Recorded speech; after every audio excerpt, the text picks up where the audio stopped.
Hello everybody.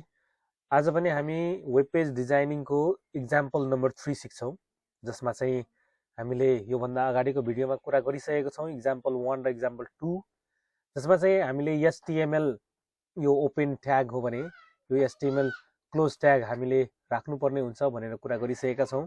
यसमा पनि हामीले हेर्न सक्छौँ, हामीले जुन कुरा चाहिँ फर्स्ट इक्जाम्पलमा हेरेका थियौँ त्यही सेम कुरा छ यहाँनिर। ओपन एचटीएमएल ट्याग छ यहाँनिर है। त्यसैगरी अन्तिममा चाहिँ हामीले क्लोज एचटीएमएल ट्याग हाल्नुपर्ने हुन्छ। त्यसैगरी हेड हुन्छ है, हेड पनि हामीले दिनै पर्ने हुन्छ। एचटीएमएल को मुनि चाहिँ हामीले हेड ट्याग राख्नुपर्ने हुन्छ, अनि हेड भित्र चाहिँ हामीले टाइटल राख्नुपर्ने हुन्छ। अब टाइटलमा चाहिँ यसपालि हामीले के गरेको छौँ त भन्दाखेरि टाइटलमा चाहिँ एबाउट हेडिङ एलिमेन्ट्स भनेर यहाँनिर टाइटल क्लोज गरेका छौँ है। यसमा टाइटल क्लोज गरेका छौँ, फेरि अब त्यसपछि हामीले फेरि हेड लेखेका छौँ, हेड क्लोज गरेका छौँ।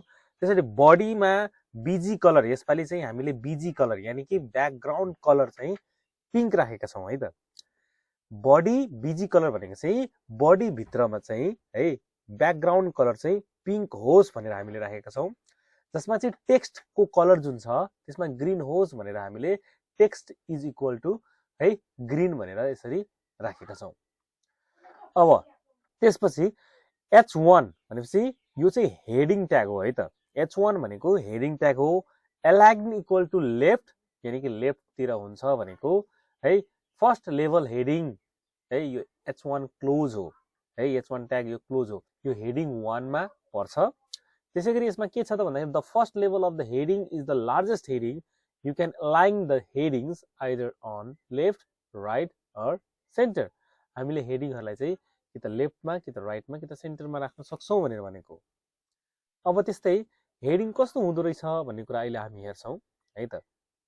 यहाँनिर त्यसको लागि मैले चाहिँ यहाँनिर यसलाई सेभ गरिसकेको छु है। सेभ गर्नको लागि फाइलमा गएर सेभमा वा सेभ एजमा क्लिक गरेर होइन यहाँ example3.stm डट यसरी stm h डट चाहिँ डट html वा stm मात्रै गर्दा पनि हुन्छ। ओके, यसरी यसरी हामीले क्लिक गरेर यसरी सेभमा क्लिक गर्यो भने यहाँ example3.html अलरेडी एक्जिस्ट भनिरहेछ, यस गर्दा नि भयो। ओके, अब यति गरिसके पछाडि अब हामीले यहाँनिर हेर्न सक्छौँ example3 डबल क्लिक गरौँ, खुलिसक्यो। अब यसमा म देखाउँछु है त। यसमा के देखाउँछु, यसमा चाहिँ अब यो जुन छ यसलाई चाहिँ हल्का म सानो पार्छु। यतातिर साइडमा मैले यसलाई राखेँ, अनि यतापट्टि म इक्जाम्पल बुझाउँछु है त। यसमा के छ त भन्दाखेरि हेर है, यहाँनिर हामीले टाइटलमा एबाउट हेडिङ एलिमेन्ट्स राखेका छौँ, त्यही भएर यहाँनिर एबाउट हेडिङ एलिमेन्ट्स भनेर आयो है त। एबाउट हेडिङ एलिमेन्ट्स यसरी यहाँ आइसकेको छ। अब यो जुन एबाउट हेडिङ एलिमेन्ट्स यो जुन टाइटल हो यसको मुनि हामीले बडी बीजी कलर भनेर पिङ्क जुन यो गरेको छौँ नि, यो पिङ्क चाहिँ यो पछाडिको यो जुन ब्याकग्राउन्ड छ यो चाहिँ पिङ्क कलर हो। त्यस पछाडि टेक्स्ट हामीले ग्रीन भनेका छौँ, अनि यो टेक्स्ट चाहिँ यो जुन छ text first level heading, this is heading level 2, this is heading level 3, यो सबै चाहिँ ग्रीन कलरमा छ। अब त्यस पश्चात यहाँनिर हामीले अरू के लेखेका छौँ त, फर्स्ट लेभल हेडिङ है भनेर यहाँनिर the first level of the heading is the largest heading, यो सबै कुराहरू सबै ग्रिनमा आइरहेछ। हामीले किनभने ग्रिन मात्रै लेखेकोले गर्दाखेरि ग्रिनमा आइरहेछ। त्यसपछि हामीले H2 मा चाहिँ यो हेडिङ नम्बर 2 हो, दिस इज हेडिङ लेभल 2 भनेर H2 हेडिङ क्लोज गरेका छौँ हामीले। ध्यान दिने यहाँनिर के छ भन्दाखेरि H1 हेडिङ जहिले पनि सबभन्दा है ठुलो खाले है हेडिङ हो भने H2 भनेको त्योभन्दा सानो हुन्छ, H3 भनेको त्योभन्दा अझै सानो, H4 भनेको अझै सानो, H5 अझै सानो र H6 सबभन्दा सानो हुने गर्दछ। जम्मा हेडिङ H1 देखि लिएर H6 सम्म हुने गर्दछ। हेडिङ 1 भनेको चाहिँ सबभन्दा ठुलो हुने गर्दछ भने H6 भनेको चाहिँ सबभन्दा सानो।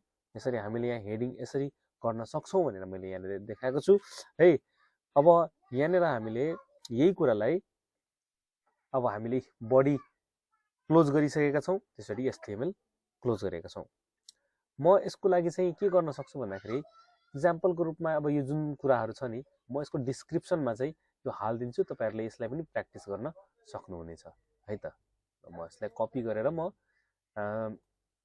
तपाईँहरूको के अरे डिस्क्रिप्सनमा यो भिडियोको डिस्क्रिप्सनमा हालिदिन्छु, त्यसलाई कपी गरेर पनि तपाईँले प्र्याक्टिस गर्न सक्नुहुन्छ।